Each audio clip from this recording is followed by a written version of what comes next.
How to delete cards from Walmart account. Hi everyone, welcome back to our channel, The Solution Guy. So in today's video I'll guide you through the steps on how you can delete cards on your Walmart account. So just make sure to watch this video till the end. In order to delete cards on your Walmart account, all you have to do is just open up walmart.com website, and then once you open the walmart.com website, you will see this type of interface where you have to click on the account icon from the top right hand side of the screen. Then just go to the option that is account.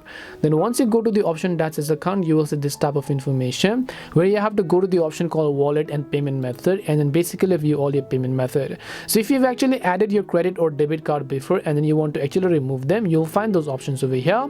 Once you go to credit or debit card option, you'll find the card, and when you click on the card option, you should be able to go ahead and then remove them respectively. In my case, I have not added any type of card, so you're not being able to find the option, but if you have, then you will definitely find the option. I'm 100% sure of it. So I hope this video helped you as to how you can remove your card on Walmart. We hope the video was really helpful, and if it did help you, then make sure to leave a like and subscribe to our channel. If you have got any more questions, queries or doubts, then make sure to also leave them down below. Thank you very much for watching till the end of this tutorial, and see you in the next video.